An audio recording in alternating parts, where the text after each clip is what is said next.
എന്തൊക്കെയായിരുന്നു മലപ്പുറം കത്തി അമ്പും വില്ലും 400 സീറ്റ് ഭരണഘടന എടുത്തങ്ങ് മാറ്റി വെക്കാൻ പോണ്, മറ്റത് ചെയ്യാൻ പോണ്, ഇത് ചെയ്യാൻ പോണ്. അവസാനം എന്തിനായി? G3G ആയി അല്ലേ? That's it guys, welcome back to my YouTube channel. എന്തൊക്കെയുണ്ട് വിശേഷം? എല്ലാവർക്കും സുഖമാണെന്ന് വിചാരിക്കുന്നു. ഞാൻ നിങ്ങളുടെ സ്വന്തം ആലി. നമ്മളിന്ന് സംസാരിക്കാൻ പോകുന്നത് അത് തന്നെയാണ്, രാഷ്ട്രീയം തന്നെയാണ്. എല്ലാവർക്കും അറിയാമല്ലോ, ഇന്നലെ നമ്മുടെ ഇലക്ഷൻ കഴിഞ്ഞായിരുന്നു. നമ്മുടെ ഇലക്ഷൻ കഴിഞ്ഞതിന് ശേഷം പ്രതീക്ഷിക്കാത്ത രീതിയിൽ നമ്മുടെ ഇന്ത്യ സഖ്യം കയറി വന്നായിരുന്നു. അടിച്ച് കയറി വാ എന്ന രീതിയിൽ രാഹുൽ ഗാന്ധിയുടെ ഇന്ത്യ സഖ്യം 234 സീറ്റാണ് ഞാനിപ്പം വീഡിയോ ഇടുമ്പം അവർക്ക് കിട്ടിയിരിക്കുന്നത്. 292 സീറ്റ് നമ്മുടെ ജിക്ക് കിട്ടിയിട്ടുണ്ട്. ജി എന്തൊക്കെയായിരുന്നു തള്ളുകൾ, 400 സീറ്റ് കൊണ്ടെത്തിക്കും, അതാണ് മറ്റാണ് മറിച്ചാണ്. എന്തായാലും ഇതൊരു കിടിലൻ ഒരു ഇലക്ഷനായിരുന്നു. കിടിലൻ ഒരു ഇലക്ഷൻ എന്ന് പറയുമ്പോൾ ഇപ്പം ഞാൻ ജനിച്ചതിന് ശേഷം ഞാൻ കാണുന്നതിൽ വെച്ച് ഏറ്റവും നല്ല അടിപൊളി നല്ല കിടിലൻ ഒരു ഇലക്ഷനായിരുന്നു ഇന്നിപ്പം കഴിഞ്ഞ നമ്മുടെ ഇലക്ഷൻ. ഇന്ത്യ ഭരിക്കും അതിനെപ്പറ്റിയൊന്നും എനിക്കറിയത്തില്ല. അതിന് വേണ്ടിയിട്ടുള്ള കുതിരപ്പന്തായങ്ങൾ നടത്തിക്കൊണ്ടിരിക്കുകയാണ്. ആരെയൊക്കെ എങ്ങനെയൊക്കെ ചാടിക്കുക എന്നുള്ളത്. അതിൽ വന്നിട്ട് പ്രമുഖനായിട്ട് ചാടിക്കാൻ നോക്കുന്നത് നിതീഷ് കുമാർ, ബീഹാറിലുള്ള നിതീഷ് കുമാർ, പിന്നെ ചന്ദ്രബാബു നായിഡു, നിതീഷ് കുമാറൊന്നും ഒരു എപ്പോഴും അങ്ങോട്ടും ഇങ്ങോട്ടും ഒക്കെ ചാടി നടക്കുന്ന ആളാണ്. നമ്പാൻ പറ്റാത്ത ടീമാണ്. ഇപ്പം മോദിയുടെ കൂടെയാണ്. അതിലിനി ആരെങ്കിലും ഒക്കെ ചാടുകയാണെങ്കിൽ, കാരണം ഇപ്പോൾ ഒരു തൂക്ക് മന്ത്രിസഭ എന്ന രീതിയിലാണ് ഇപ്പോൾ പോകുന്നത്. അപ്പോൾ നമുക്കറിയത്തില്ല ആര് കയറുമെന്നുള്ളത്. നല്ല രീതിയിൽ കോൺഗ്രസിന് എന്തായാലും പൈസ കൊടുത്ത് വാങ്ങാനുള്ള പവർ എന്തായാലും ഇപ്പം കാണത്തില്ല. അതുകൊണ്ട് മിക്കവാറും ജി തന്നെ ആയിരിക്കും വീണ്ടും വരാൻ പോകുന്നത്. പക്ഷേ വീണ്ടും വന്നിട്ട് കാര്യമൊന്നുമില്ല, നാണം കെട്ട ജയമായിപ്പോയി അല്ലേ? നാണം കെട്ട ജയമല്ലേ? എന്തായാലും ഈ ഒരു ഇലക്ഷൻ്റെ റിസൾട്ട് വന്നിട്ട് ഭയങ്കര സന്തോഷം ഉണ്ടാക്കി. കാരണം ഞാൻ വിചാരിച്ചതെന്ന് പറഞ്ഞാൽ ക്ലച്ച് പിടിക്കില്ല, അങ്ങനെ ഇങ്ങനെ പോകുന്നതാണ് വിചാരിച്ചത്. പക്ഷേ നമ്മുടെ ജനങ്ങൾ കൊടുത്ത നല്ല കിടിലൻ മറുപടിയാണ് നരേന്ദ്രമോദിയുടെ മതരാഷ്ട്രീയത്തിനെതിരെ. കാരണം പുള്ളിക്കാരൻ എന്തൊക്കെ അട്ടഹസിക്കാൻ പറ്റും അതെല്ലാം പുള്ളിക്കാരൻ ചെയ്തതിനെല്ലാം ജനങ്ങൾ കൊടുത്ത ഏറ്റവും വലിയ മറുപടിയാണ് ഈ ഒരു സംഖ്യ എന്ന് പറയുന്നത്. 292 പൂട്ടിയത്. സത്യം പറഞ്ഞാൽ അതിന് ഞാനൊരു ഹാറ്റ്സ് ഓഫ് ടു ദ ജനങ്ങൾ. സാധാരണ ജനങ്ങളാണ് വോട്ട് മാറ്റിയിട്ടത്. കാരണം ഞാൻ വിചാരിച്ച് ഇനിയുള്ള എല്ലാം ചാണകങ്ങളായിരിക്കും, എല്ലാ ജനങ്ങളും ചാണക സംഖ്യകളാണെന്നുള്ളൊരു കൺസെപ്റ്റിലാണ് ഞാൻ ഇരുന്നത്. പക്ഷേ ജനങ്ങൾക്ക് മനസ്സിലായി. കാരണം സത്യം പറഞ്ഞാൽ ഇത് എല്ലാ രാഷ്ട്രീയ പാർട്ടിക്കാരും ചിന്തിക്കേണ്ട കാര്യമാണ്. കാരണം ജനങ്ങളാണ് നിങ്ങൾക്ക് മേലിലുള്ളത്. ജനങ്ങൾക്ക് പലതും ചെയ്യാൻ പറ്റും. അത് ജനങ്ങൾ ഈ ഇലക്ഷനോടെ ജനങ്ങൾ കാണിച്ചു കൊടുത്തായിരുന്നു. പിന്നെ നമ്മുടെ തൃശ്ശൂരിലെ വിജയം എന്ന് പറയുന്നത് അതും ഒരു ഓർമ്മപ്പെടുത്തലാണ്. എല്ലാ രാഷ്ട്രീയ പാർട്ടിക്കാർക്കും ഉള്ളൊരു ഓർമ്മപ്പെടുത്തലാണ്. 3 പ്രാവശ്യമാണ് സുരേഷ് ഗോപി തൃശ്ശൂരിൽ മത്സരിച്ചത്. ആ 3 പ്രാവശ്യത്തിൽ ആദ്യത്തെ പ്രാവശ്യം സുരേഷ് ഗോപി തോറ്റു. പക്ഷേ സുരേഷ് ഗോപി തോറ്റിട്ട് പോലും സുരേഷ് ഗോപി ആ മണ്ഡലം വിട്ടു പോയില്ല. സുരേഷ് ഗോപി ആ മണ്ഡലത്തിന് വേണ്ടിയിട്ട് ഓരോ കാര്യങ്ങൾ ചെയ്തു കൊടുത്തു. അയാൾ ആ ഒരു മാർക്കറ്റ് 1 കോടി രൂപ മുടക്കിയ ആ ശക്തൻ മാർക്കറ്റ് പുള്ളിക്കാരൻ അത് പുനർപണിച്ചു കൊടുത്തായിരുന്നു. പിന്നെ വന്നിട്ട് ഒരുപാട് കാര്യങ്ങൾ ആ നാട്ടിലുള്ള ജനങ്ങൾക്ക് വേണ്ടിയിട്ട് ചെയ്തു കൊടുത്തായിരുന്നു. പുള്ളിക്കാരൻ ഒരിക്കലും കളഞ്ഞിട്ട് പോയില്ല. കാരണം തൃശ്ശൂർ എന്നെ ജയിപ്പിച്ചില്ല എന്ന് പറഞ്ഞ് പുള്ളിക്കാരൻ കളഞ്ഞിട്ട് പോയില്ല. രണ്ടാമതും പുള്ളിയെ തോപ്പിച്ചിട്ട് പോലും പുള്ളിക്കാരൻ പോയില്ല. പുള്ളിക്കാരൻ അവിടെ നിന്ന് വർക്ക് ചെയ്തു. പുള്ളിക്കാരൻ ചെയ്ത വർക്കിനാണ് പുള്ളിക്കാരൻ ഇപ്പം വോട്ട് ഇട്ടിരിക്കുന്നത്. അതല്ലാതെ അതിനെ വെറുതെ നമുക്ക് വേണമെങ്കിൽ കളിയാക്കാൻ വേണ്ടി സാധാ വോട്ടെന്നൊക്കെ പറഞ്ഞ് ഓരോ ആൾക്കാർ കളിയാക്കുന്നുണ്ട്. പക്ഷെ ഞാനൊരിക്കലും അങ്ങനെ പറഞ്ഞ് ഞാൻ കളിയാക്കത്തില്ല. കാരണം നിങ്ങളെല്ലാവരും രാഷ്ട്രീയക്കാരെല്ലാവരും ശ്രദ്ധിക്കേണ്ട കാര്യമുണ്ട്. ജനങ്ങളെ സഹായിക്കണം, ജനങ്ങൾക്ക് വേണ്ട കാര്യങ്ങൾ ചെയ്യണം. ജനങ്ങൾക്ക് വേണ്ട കാര്യങ്ങൾ ചെയ്താൽ മാത്രമേ നിങ്ങൾക്ക് ഇനി ജയിക്കാൻ പറ്റുള്ളൂ എന്നതിൻ്റെ ഒരു നല്ലൊരു ഉദാഹരണമാണ് സുരേഷ് ഗോപിക്ക് വോട്ട് കിട്ടി ജയിച്ചത്. കണ്ടല്ലോ, ലോക്സഭയിൽ ആദ്യമായിട്ട് കേരളത്തിൽ നിന്ന് ഒരു BJP-കാരൻ കയറിപ്പോയത് കണ്ടല്ലോ. ഒരു BJPക്ക് കേരളത്തിൽ നിന്ന് കയറിപ്പോയാൽ എനിക്ക് വിഷമമുണ്ട്, എനിക്ക് നല്ല സങ്കടമുണ്ട്. പക്ഷേ അയാൾക്ക് അർഹമായിട്ടുള്ള ഒരു വിജയം തന്നെയാണത്.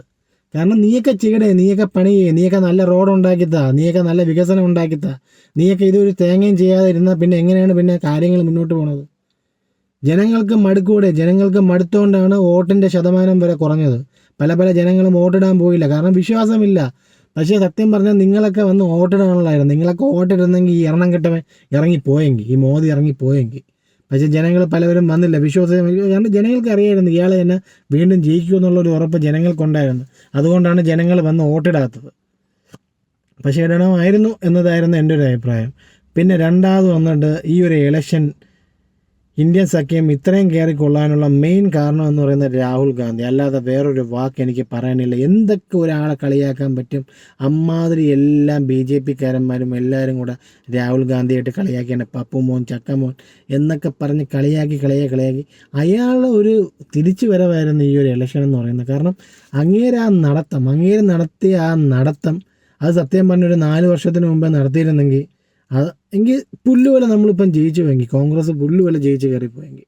പക്ഷേ പുള്ളിക്കാരൻ്റെ ആ ഒരു പക്ഷേ എന്തായാലും പുള്ളിക്കാരൻ്റെ എക്സ്ട്രീം എന്ത് പുള്ളിക്ക് കൊടുക്കാൻ പറ്റും അത്രയും പുള്ളി കൊടുത്തു. പക്ഷേ ഒരു കാര്യം ഞാൻ വീണ്ടും പറയാം, രാഹുൽ ഗാന്ധി ഇത്രയും അപമാനിച്ചു വിട്ടാണ്. അയാൾക്ക് വേണമെങ്കിൽ ഈ ഒരു ഇലക്ഷന് നിൽക്കേണ്ടോ അല്ലെങ്കിൽ ഇന്ത്യക്ക് വേണ്ടിയിട്ട് ഇങ്ങനെ കാര്യങ്ങൾ ചെയ്യേണ്ട കാര്യം അയാൾക്കില്ല.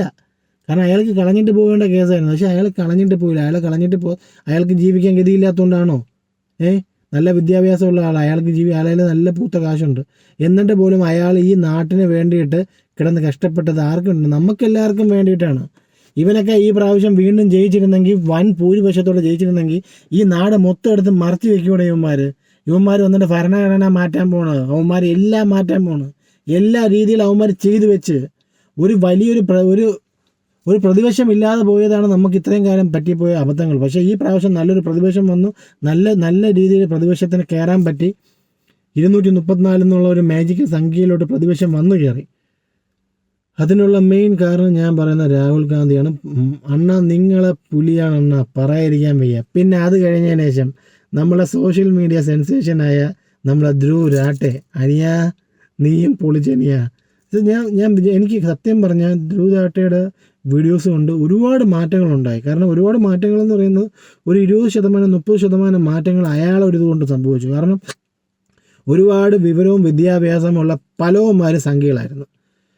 കാരണം വിവരമുണ്ട്, വിദ്യാഭ്യാസമുണ്ട്, എല്ലാം ഉണ്ട്. പക്ഷേ അവന്മാരെ മനസ്സിൽ അവന്മാരെല്ലാം സംഖ്യകളായിരുന്നു. കാരണം അവന്മാർക്ക് മനസ്സിലാക്കാൻ പറ്റി എന്താണ് നരേന്ദ്രമോദി എന്നുള്ളത്. നമ്മളെ ധ്രുവ് അനിയൻ പുള്ളിക്കാരൻ്റെ ഒരു 6-7 എപ്പിസോഡ് കൊണ്ട് പുള്ളിക്കാരൻ അതിനങ്ങ് തകർത്തടിച്ച് വെച്ചിട്ടുണ്ട്.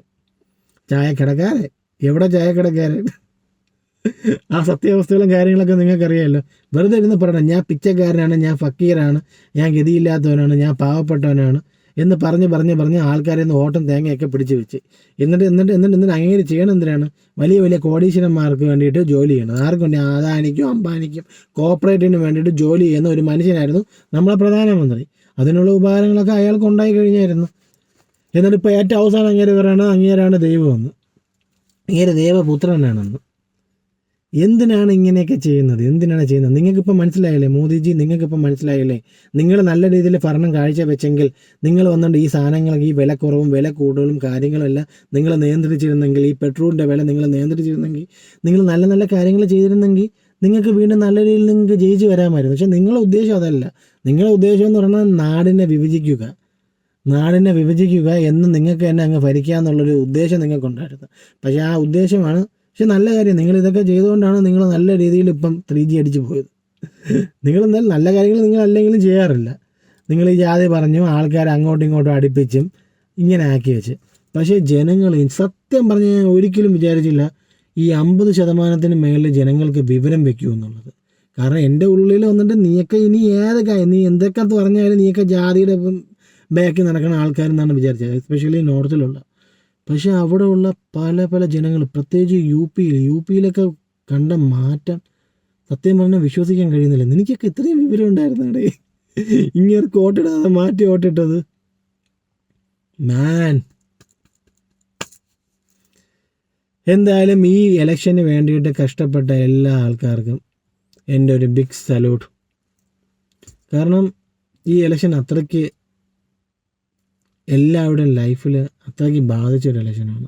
കാരണം എല്ലാവരുടെയും ആഗ്രഹമായിരുന്നു ഇങ്ങേരൊന്ന് മാറുക എന്നുള്ളത്.